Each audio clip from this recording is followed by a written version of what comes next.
Hello parents, welcome to my YouTube channel. इस video में हम बात करेंगे कि बच्चे को जो खाना खिलाएं वो किस तरीके का खिलाएं, यानी बच्चे के खाने की कंसिस्टेंसी किस तरीके की होनी चाहिए जिससे बच्चा आसानी से खा सके, और दूसरा बच्चे को क्या क्या खिलाएं जिससे बच्चे को सारे माइक्रोन्यूट्रिएंट्स और मैक्रोन्यूट्रिएंट्स मिले। तो इस वीडियो को मैं दो पार्ट में डिवाइड करूंगा। सबसे पहला कंसिस्टेंसी, यानी किस तरीके से खाने को बनाएं जो बच्चा आसानी से खा सके। दूसरा है वैरायटी, यानी बच्चे को क्या क्या खिलाएं। तो जब बच्चा 6 से 9 महीने के बीच में हो तो आपको खाने को बनाना है प्यूरी जैसा। प्यूरी जैसा मतलब खाने में आप 2 एक्स्ट्रा सीटी लगाएं और उसको अच्छे से या तो मिक्सी में या ब्लेंडर में उसको अच्छे से घुमाकर ऐसा बना लें कि वो प्यूरी जैसा हो। अब हम समझते हैं कि प्यूरी जैसा क्या होता है। जैसे गर्मियों में देसी घी होता है, अगर हम उसको चम्मच पे लेते हैं तो वो चम्मच पे टिकता है, और जब हम चम्मच को टेढ़ा करते हैं तो वो एक लाइन में गिरता है। यानी कि इस तरीके की थिकनेस खाने की होनी चाहिए। अगर खाना बहुत ज्यादा पानी जैसा होगा, जैसे पुराने लोग बोलते हैं दाल का पानी दे दो, चावल का पानी दे दो, तो उस पानी में कोई भी न्यूट्रिशन नहीं है। अगर आप रेगुलर बेसिस पे दाल का पानी, चावल का पानी देते रहेंगे तो बच्चे को कोई न्यूट्रिशन नहीं मिलेगा और उसका वजन अच्छे से नहीं बढ़ेगा। तो इसलिए खाने की कंसिस्टेंसी प्यूरी जैसी होनी चाहिए, देसी घी जैसी। चम्मच पे रखा तो ऐसे गिर रही है, इतना भी गाढ़ा नहीं कि बच्चा उसको सटक ना सके और इतना भी पानी जैसा नहीं कि जिसमें कोई पोषण ना हो। अगर आप उसको थोड़ा सा सॉलिड रख लेंगे तो क्या परेशानी होगी,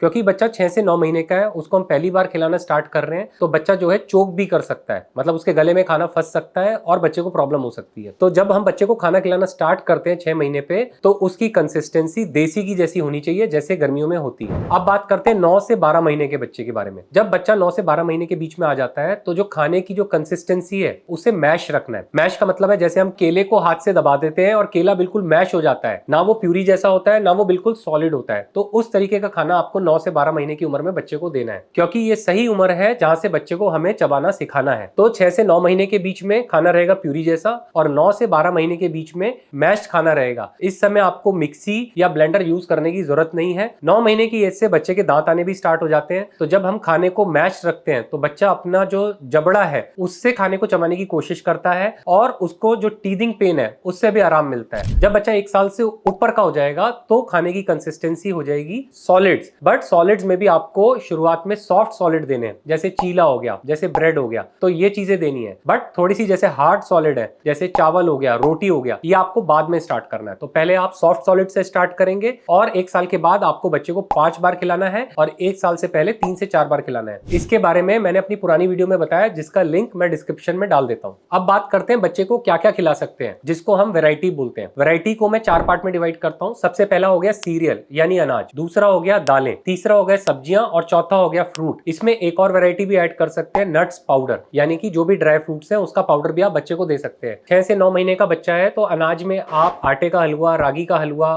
ओट्स, दलिया, सूजी की खीर, ये सब खिला सकते हैं। दालों में आप हल्की दालें जैसे मूंग की दाल, अरहर की दाल, इनसे स्टार्ट कर सकते हैं। सब्जियां जैसे लौकी, तोरी, कद्दू, बीटरूट, गाजर और बीन्स, ये सब आप बच्चे की खिचड़ी में डालकर या ओट्स में डालकर बच्चे को खिला सकते हैं। और फ्रूट्स में मैं 2 फ्रूट्स आपको अवॉइड करने को कहूंगा। अगर आप ग्रेप्स दे रहे हैं तो उनको अवॉइड करिए। अगर आप देना चाहते हैं तो ग्रेप को अच्छे से मैश करके दे। और अनार तो आपको बिल्कुल भी नहीं देना है। उसके अलावा जैसे सॉफ्ट फ्रूट्स हैं, केला हो गया, चीकू हो गया, पपाया हो गया, और सीजन में जैसे मैंगो आता है तो ये आप बच्चे को फ्रूट्स दे सकते हैं। नट्स का पाउडर जैसे काजू, बादाम, अखरोट, इन सब का आप पाउडर बनाकर अपने घर पर रख सकते हैं। और दूध वाले आइटम जैसे खीर हो गया, दलिया हो गया, ओट्स हो गया, उसमें आप नट्स का पाउडर डाल के बच्चे को दे सकते हैं। आप अपने बच्चे के खाने में ऊपर से घी भी डाल सकते हैं। 6 से 9 महीने के बच्चे के खाने में आप 1/4 चम्मच देसी घी डाल सकते हैं। 9 से 12 महीने के बच्चे में आधा चम्मच देसी घी डाल सकते हैं। और अगर बच्चा 1 साल से बड़ा है तो आप 3/4 से लेके 1 चम्मच देसी घी बच्चे के खाने में डाल सकते हैं। नट्स पाउडर और देसी घी डालने से जो खाना है कैलोरी डेंस हो जाता है, यानी कि उसी अमाउंट में कैलोरीज ज्यादा बढ़ जाती हैं, और इससे बच्चे का वजन और ज्यादा अच्छा बढ़ता है। सो पेरेंट्स, अपनी लास्ट 2 वीडियो में मैंने आपको कॉम्प्लीमेंट्री फीडिंग के बारे में समझाया है। आप पिछली वीडियो भी जाकर देखें, उसमें मैंने बताया है कि बच्चे को कितना खिलाना है और कितनी बार खिलाना है। होप आपके सारे फीडिंग के डाउट्स इस वीडियो से क्लियर हो जाएंगे। इस वीडियो को लाइक करें, मेरे चैनल को सब्सक्राइब करें, इंफॉर्मेशन शेयर करें और भी लोगों के साथ। ऐसी और इंफॉर्मेटिव वीडियोस मैं आपके लिए आगे भी लाता रहूंगा।